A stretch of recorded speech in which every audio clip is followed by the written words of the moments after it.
Blending schmending. Today, we don't need it.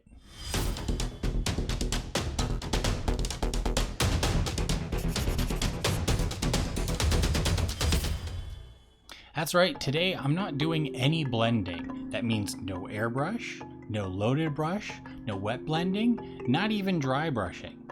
No, today's video is for beginner painters, people who are still new to it and need to learn some basics like layering and washing, all using basic colors you would find in a starter set. Let's start with some assuming. Let's say you got yourself a 3D printer to print off some amazing models to play some tabletop games with. After the expense of resin and parts, you don't want to go dropping $300 or more on a mega paint set just to paint them when you're not even sure if you know how. No, only a humble starter set is in your price range. But will that be good enough?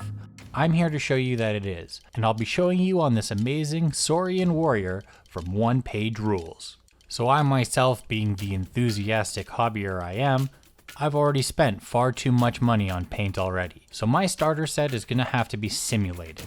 Most miniature paints are blends, meaning they come with more than one pigment and are satin in nature. The closest set I have to that right now is my Scale Color Artist paints. To start our Saurian off, I'm going to want some blue and some white or off-white on the palette. If your set comes with a bone, great. If not, just use white. Add a bit of the white to the blue to make it a shade lighter than the base blue you're using, and add a bit of water. We're going to use this as the base coat. And as you've probably heard by now from somewhere, 2 thin coats is the best way to do that. Just make sure you let it dry between each. As I paint the base coats, I'm being careful to stay away from the areas I'm going to be painting orange later. In this case, it's going to be the chest, his hands, and the top of his crest. Once that's done, we're going to then base coat the orange. If your set does not come with an orange, then we have to make one, mixing a red and yellow. Usually you'll need more yellow than red, but what you're looking for is a deep orange. If you have too much yellow to start, we won't be able to layer on highlights later. Whichever orange you have, thin it down and spread it over the areas we're going to be painting orange. 2 thin coats, and don't worry if you get it a bit in the blue. Just make sure no primer's showing from underneath. Just because we're not going to be blending doesn't mean we don't want some color transition. For this, we're going to be doing some layering. That sounds fancy and all, but it just means to add some lighter paint to your base, paint it over top in the highlight areas, then add a bit more of the lighter paint and do it again. As long as you're adding the brighter paint to the last pool of paint you used on your palette, the transition will gradually get lighter, but never fully reach the pure lighter color. All we do is imagine a shape on each part and a light source. We're going to keep these shapes big, a leg, a face, an elbow. If it looks like wherever the imaginary sun in your head is lighting it up, hit it with some paint. Then we add a bit more of our lighter color to our last paint and do the same again, but this time just a little less area. Then we keep doing this over and over until we feel we're happy with our brightest points. For the blue, I use the off-white to lighten, and for the orange, I just add more and more yellow each time, keeping the colors saturated and bright. Now for the magic. We're going to use washes to get both our shading and to smooth out the transition between each of the layers that we did. This is where I'm a bit of a butt, as I use something outside of a starter kit. Too much water in your paint isn't a good thing, as all that stuff in acrylic paint that isn't pigment is a binder. It's what sticks the paint to your model. A wash adds a lot of water to the paint, which means there's less binder for the pigment to get stuck with. So when pigment in water pools on your model, as it dries, it makes the pigments chalky as they're not bound properly. So to fix that, I'm using some medium. You can use any brand medium for this, as they're all pretty much just paint without the pigment. However, I know you probably didn't get some with your starter paint set, so you can use water. You just can't let it pool on the model. So it might take a couple of coats with a damp wash instead of one with a wet wash, so you don't end up with any pooling. I do this with both the base blue and a darker blue for the shady side of the model with a bit of black mixed in, and the same for the orange. For even more magic now, in order to have the stark blue-orange transition on the skin look more natural, we're going to use a texture to blend it. If you have a brush that's lost its point, it'd actually work better for this. But going on our assumptions, you might only have the one brush to use at all. But regardless of what it is, it'll work for this. Taking some of the base orange, we're going to make little dots on the outside of the boundary of the orange on top of the blue. This is going to give a mottling effect. This is effectively what stippling is, but on a much larger scale. Then going the opposite way now, take a bit of the blue and go over the orange with a few dots. You don't have to do as many as you did with the orange here, just a few to make the effect work. Now most starter sets I looked up had some kind of metallic gold in them, though a few did not, but all of them had a basic steel. I'm gonna keep it safe and assume you didn't get one in your kit, so I'm gonna make our gold for this one. I'm mixing yellow and a tiny bit of red into the silver metallic, but if your kit came with a gold, by all means use it. For this, I'm just gonna base coat everything with this faux gold base. Metallics usually go over really well, but with the yellow, it's a bit transparent. So like all the other ones, I'm gonna go over this with 2 coats. For highlighting this gold, we can either do some edge highlights, but I think it'll be more fun to do some light streaks. So taking some thin silver on your brush and twisting it on the palette to get a fine point, we're gonna make some parallel lines following a single direction along the flat parts of the gold. Keep the strokes with the brush very light. Sometimes you might even miss, it's so gentle. But if you happen to get a larger line here and there, it's no big deal. Essentially, we're making reflection lines where the light is reflecting off the gold. But this technique is also good practice for adding battle damage and scratches with normal colors. Once that's dry, it's time for another wash. This one we're doing a deep red, so just some red with a tiny amount of black. And we're not washing over the whole thing. This is going to be used to stain the inner parts of the reliefs among the gold. So on the shield here, we're just going to get our brush into the middle and spread it out to the sides. Same goes for the sword. Don't worry if you do get some outside the lines, you can either wipe it away with your finger gently, or we'll be doing another wash over the whole surface, so it'll be less obvious it got out in the first place. For that other wash, we'll be using whatever brown came with the starter set. Mine's a little darker.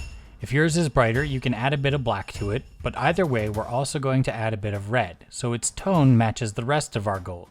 And this wash is done just like the scales. Just try and keep it away from the red that we did. Also in places like these flat shield scales, when you do a wash, pull from the outside into the recesses. If you go the other way, you'll end up with pooling on the flat surface. Now that we've got the brown on the palette, let's do the ropes and leather holding all this gold to him. Add a bit of the black to darken it, especially if you had a lighter brown than me to begin with. Then keeping it thin, we'll just do a base coat. Ideally, you actually want the paint to slip into the crevices a bit to have a lining effect, separating the rope from the body. Also, this is a good time to be lazy and paint the claws and skulls with a base coat of this as well. Once the base coat is dry and finished, we'll be using the base brown, or in my case, if it was dark already, adding a bit of yellow to lighten it up. Then we use the edge of the brush, or if you're comfortable with your brush control, just the tip to simply paint along the raised parts of the ropes and shield leather, adding a bit more yellow each time until it's a color you're happy with. This time instead of yellow, if we add more white or bone to the brown, we'll end up with a more, well, bone color of course. And we'll use this to paint the claws and skulls. For the claws, do your best to keep a sharp point on your brush by twisting it in the paint on the palette and dragging it back at the same time. Then on the claw itself, start with that tip at the very back of the claw and pull it towards yourself. Then do another one of those to the left and the right of it. For this foot in the air, we should do some underneath too. This will essentially draw little triangles along his claws, which we can now layer on lighter and lighter each time, covering a bit less area, leaving us with a claw that's striated and light at the tip. While you're doing the claws, you can also be doing the skulls with the same mixes, filling them in except for any of the cracks or sockets, each lighter color getting closer and closer to just the forehead. Though with these, we're going to use some pure bone just to dot the eyebrows and cheekbones to make them really stand out. Now I actually get really lazy with the insides of mouths if I don't paint them first, but it'd be weird to start a video painting the inside of a snout, so I saved it for last almost again. But really all we're doing is a base coat of red and black, then layer some red on his tongue once it's dry. Just make sure the base goes in around his teeth, which we'll dot with the bone white, or white with a bit of brown in it, using a fine tip of the brush. For our final color, let's use some of the green from our set on the feathers. In my case, I'll use the emerald green, but to make it match most of the ones I see in starter paint sets, I'll lighten it up with yellow. Then with this, just another base coat of all the feathers. The green ended up being quite transparent, so it took about 3 thin coats here for me to make it even, but your mileage may vary. I do want to have these feathers dual tone, but you don't have to if you don't want to, but I mixed some of my blue into my green to make a teal and paint the tips of the feathers with these. I found it was too dark though, so mixed in some white and did it again.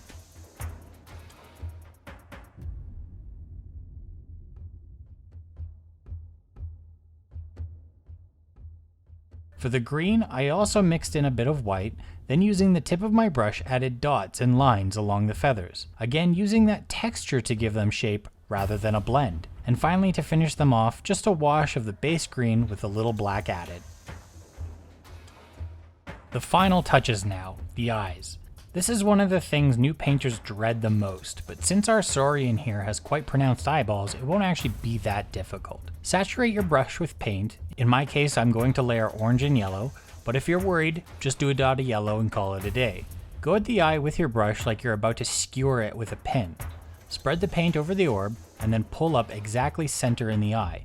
Doing it this way, your paint should be lightest at the tip of the orb.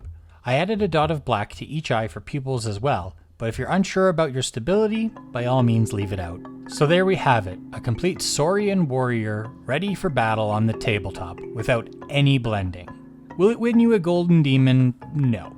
But many of the things you learn here are stepping stones to techniques that will get you there. Washes lead to glazes, modeling leads to stippling, light streaks are good practice for battle damage and scratches. But for now, this is still a piece to be proud of. So you see, to make models look good, you don't need a huge mega paint set. You just need a brush, some basic paints, and your wits. Though if you do have room in your budget, I would suggest a wet palette. They make mixing a lot more easier and fun to do because you're not worried about your mixes drying out and having to redo them. If you do paint this model, I want to see it. You can show me on Instagram if you tag me at @PaintmanJourneying, or if you post it in the One Page Rules Discord, I'll see it there. And I'll see you later.